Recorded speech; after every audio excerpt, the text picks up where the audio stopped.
Well, hello, everybody. It is Dennis and Andy, and we're back with another movie review in a few.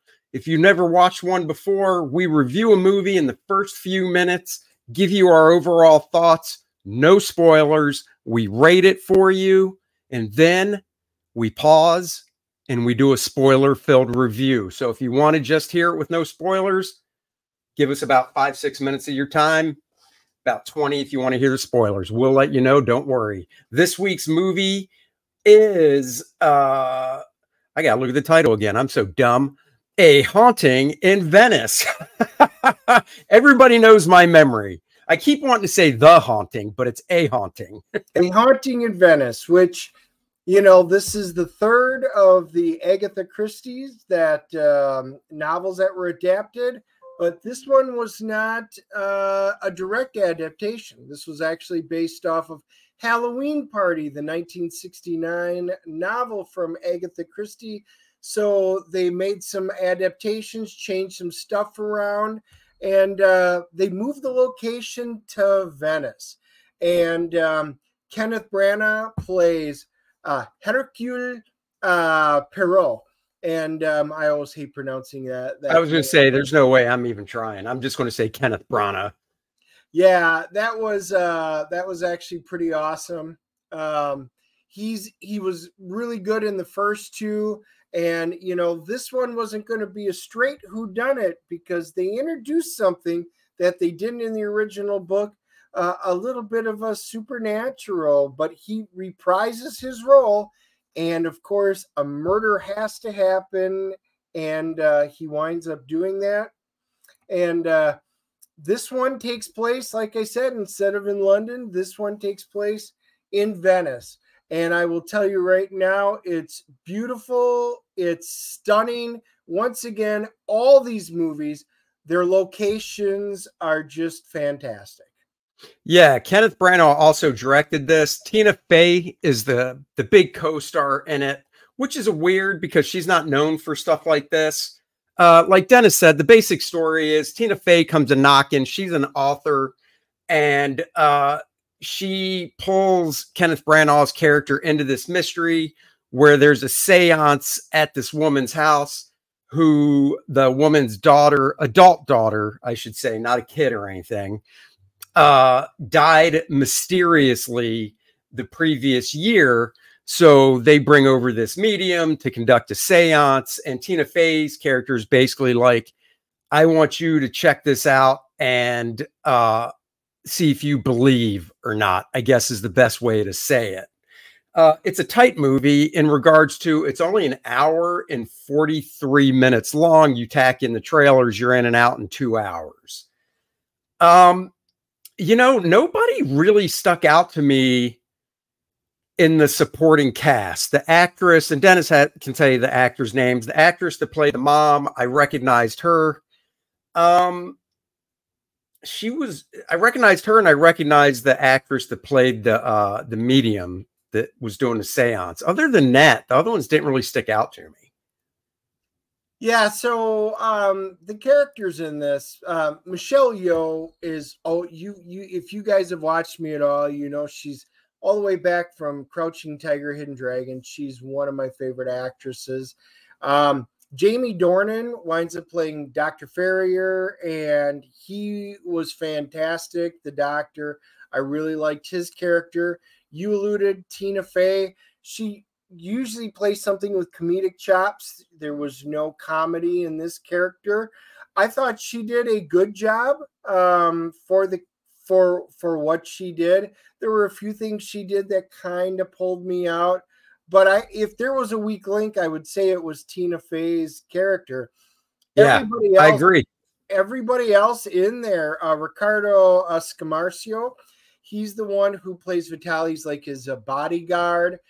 He's from John Wick 2, and he's a great bodyguard. He really fits the role.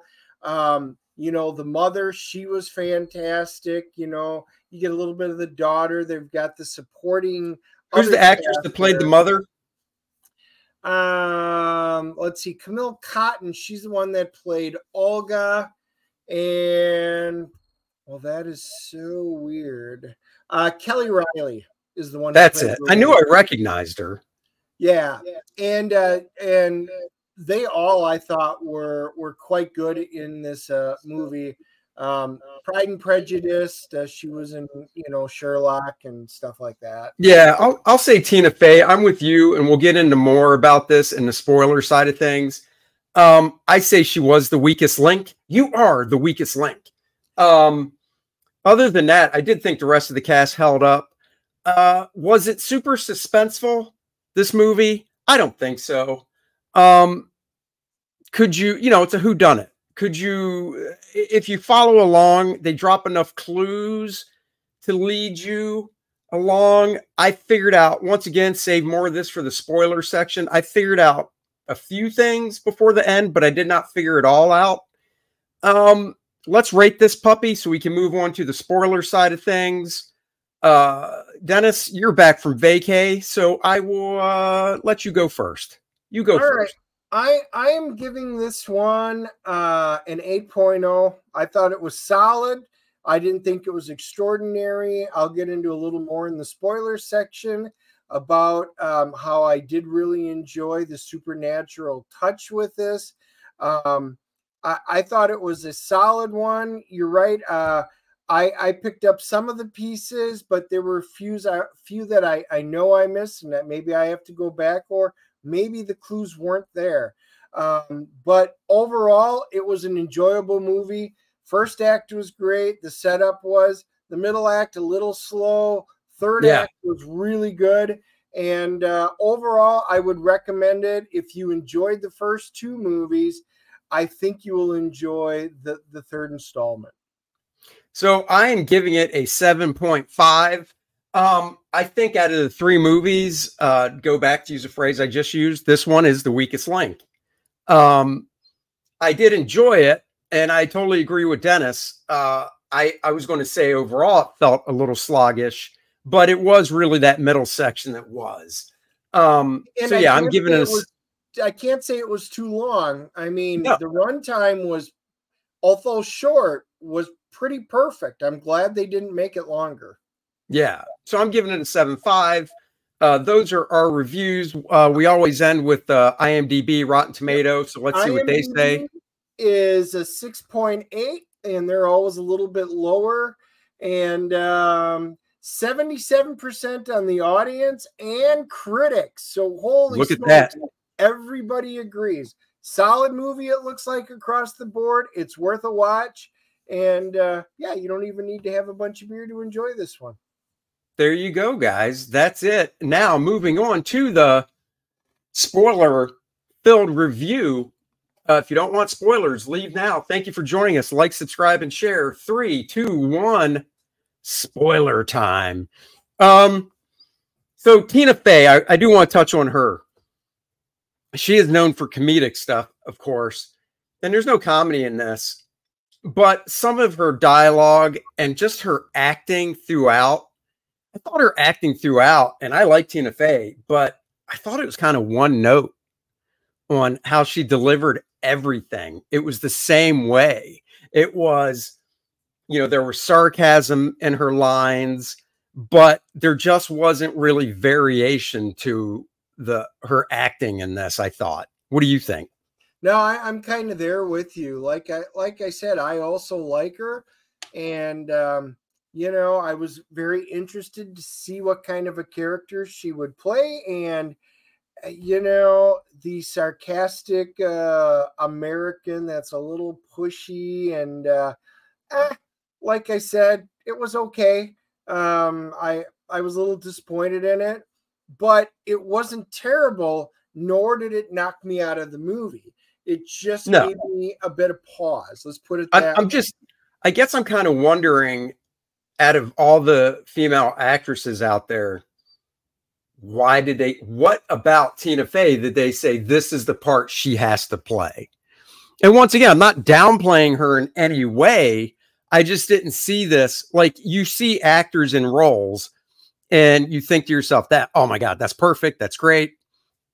So I'm not exactly sure when they were in the production side of things, how they landed on Tina Fey for this role. Right. You know, Kenneth Branagh. But I was just going to say, but she was it. Kenneth plays his usual self. And if you've enjoyed him, he was absolutely fantastic. Michelle Yeoh, that's who I mentioned earlier. Yes. She was fantastic in this role. As Mrs. Reynolds, the medium, the psychic, the one who led the seance. Oh, absolutely. I loved her in everything that she did in this. When she wasn't in the movie very much, but when she was, she took the oxygen out of the room. Yeah, she's always fantastic. Yes. So spoiler wise, the basic gist is, and you get this from the trailer, but you find out more, of course. The woman's daughter, a year previous, roughly, they live in this huge, you know, we'll go with house, in Venice. It obviously all the canals and stuff. From the very top floor where her bedroom is, she ends up taking a dive over the balcony into the water below, drowning. They bring in this medium, Michelle Yeoh, to hold a seance so the mother can hear the daughter's voice again. You know, was it a murder? Wasn't it a murder? So that's the first thing that Kenneth Branagh's character needs to figure out. The second is Michelle Yeoh's character, and we won't spoil how and why, but Michelle Yeoh's character bites the dust in the movie. And this all takes place over the course of one night. So now there's a second murder to figure out. And then the doctor ends up biting the dust in the movie as well. So there's 3 murders for Kenneth Branagh to solve over the course of the night. And of course, and you see this in the trailer, after the first one of Michelle Yeoh, he locks everybody in and basically says, look, the murderer's here. Nobody's leaving till morning. You know, when the cops show up, you know, this is how it's going to be. We need to figure this out. So the premise is they're in Venice. The cops can't come because there's a massive storm. Big storm. Obviously, you have to get everywhere with gondolas and boats, and that's not possible. So he locks it in, and this whole thing takes place not only on Halloween, Hallows Eve, but you know, with this being the storm, they actually even allude to it where this is, and it was the child, I believe, who came out. It was the doctor's son, who's played by Jude Hill. He was a really cool, kind of creepy, super intelligent young man wearing glasses, and he's talking about how, you know, between him and Michelle Yeoh, you find out, you know, that the supernatural, the ghosts and spirits, this is where they're closest to basically the plane. Well, obviously, you know, the detective doesn't believe in any of this. This is all hogwash. Everything can be done through, you know, every crime can be solved through facts and straight logic. So that was kind of the neat twist of this, because you've got a bit of supernatural now that's creeping into this. And all of a sudden, you know, as he's trying to figure out things, he's starting to see and hear voices and see things that nobody else is seeing. So now there's a little bit of doubt. Is it creeping into his mind, you know, or is he able to explain everything away? And that's where the neat twist takes place, differs from the original novel. None of this was in there. There were multiple murders, multiple suspects. And this one, it all kind of boils down very neatly. The doctor bites it, you know, by, you know, being stabbed in the back, but it's totally different in this movie than it was in the original book. Well, he's in a room that supposedly there's only one way in and one way out, and the mother locks him. You know, the doctor basically needs rest. So they put him in this room, and to protect him, she locks the door and gives the only key to Kenneth Branagh. So that's the mystery, is how did he die if he's in this room by himself? The little boy that Dennis mentioned, I thought he was fantastic. Little creepy kid, but he was really good. The doctor's son. You know, one of the things, talking about how we brought up earlier, that wasn't like, one of the things I figured out, because this is spoiler, is, you know, when Kenneth Branagh's character started hearing things and seeing things throughout the night, you know, my first inclination wasn't like, oh my God, this place is really haunted. It was, okay, he's been slipped a Mickey of some sort. Somebody must have drugged him. You know, that was the first thing I thought. I mean, it's just, you know, from these type of movies that it's not going to be any supernatural stuff. You know, there's going to be a logical explanation. So right out of the gate, I was like, okay, somebody slipped them something. Now, I didn't know what, but when they finally revealed what it was, which we won't say, I was like, oh, okay, I missed that, but that makes sense. Well, what about you? That was the part that I actually caught, because the doctor's sitting there, or not the doctor, the father, and they were like, oh, you need to put it on there. And he's like, oh, well, that's not so-and-so, that's this. And I was like, oh, well, they specifically referenced that earlier. Right. So I put that two together. I'm like, all right, it has something to do with it, but I don't know because, you know, I'm not a botanist, you know, so it didn't hit me. But once it was explained in the end, you're like, aha. So I picked up on the clue, but full well not knowing how those ramifications. But it was well thought out and well done. And the person that you think of the entire movie is Olga. She's kind of like the assistant, the nursemaid that was helping. She's got kind of motive. She's got access to everything. Everything seems to point towards her. So I'm like, yeah, I know it's not her, but they do such a good job of bringing her character. And she was another standout outside of Michelle Yeoh. Her character was fantastic. She was very believable. All of her dialogue was dead on. Everything made sense when it went on there. I thought she was a great standout. Yeah, so did I. Yeah, so you know, I don't think we're going to give away who did it. This was a very cool scene in the movie as well. This is the mother on the balcony of the room that her daughter died in, and look behind her. Is that a ghost? What do you think, Dennis? You know, this was the interesting thing where once again the detective's like, oh no, everything can be explained. And then there's this scene where all the interesting thing happens and he sees that, and then something proceeds to happen. And all I'm going to say is at that moment, I think the detective suddenly becomes questioning everything that he knows. Most of the entire way, you know, he was trying to find ways around it. And all these little things, like you alluded to, you know, he was slipped a Mickey, he was hallucinating. At this moment, he kind of feels and senses something. So there's a change in the doctor that I think alludes to the fact that he is now grown as an individual. And that's the cool thing. He wasn't just this great detective. He's not Batman where he's always Batman. There's personal growth within him. And I think this was the moment. And I think it was incredibly well done. Yeah, so do I. So if you guys want to check out a good movie to go into the Halloween season, I would recommend it. You know, I think Dennis gave it an 8. I gave it a 7.5. The overall online was 77. If you like the previous two, like I said, I think this is the weakest link out of the previous two, but that doesn't mean it's not worth a watch. Kenneth Branagh was great. The rest of the cast was. I'm curious to think what you guys think about Tina Fey.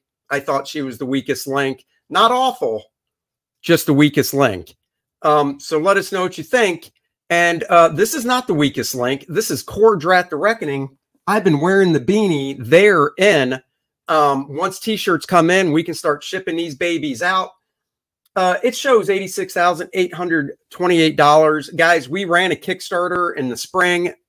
Combining the totals, were over 91,000.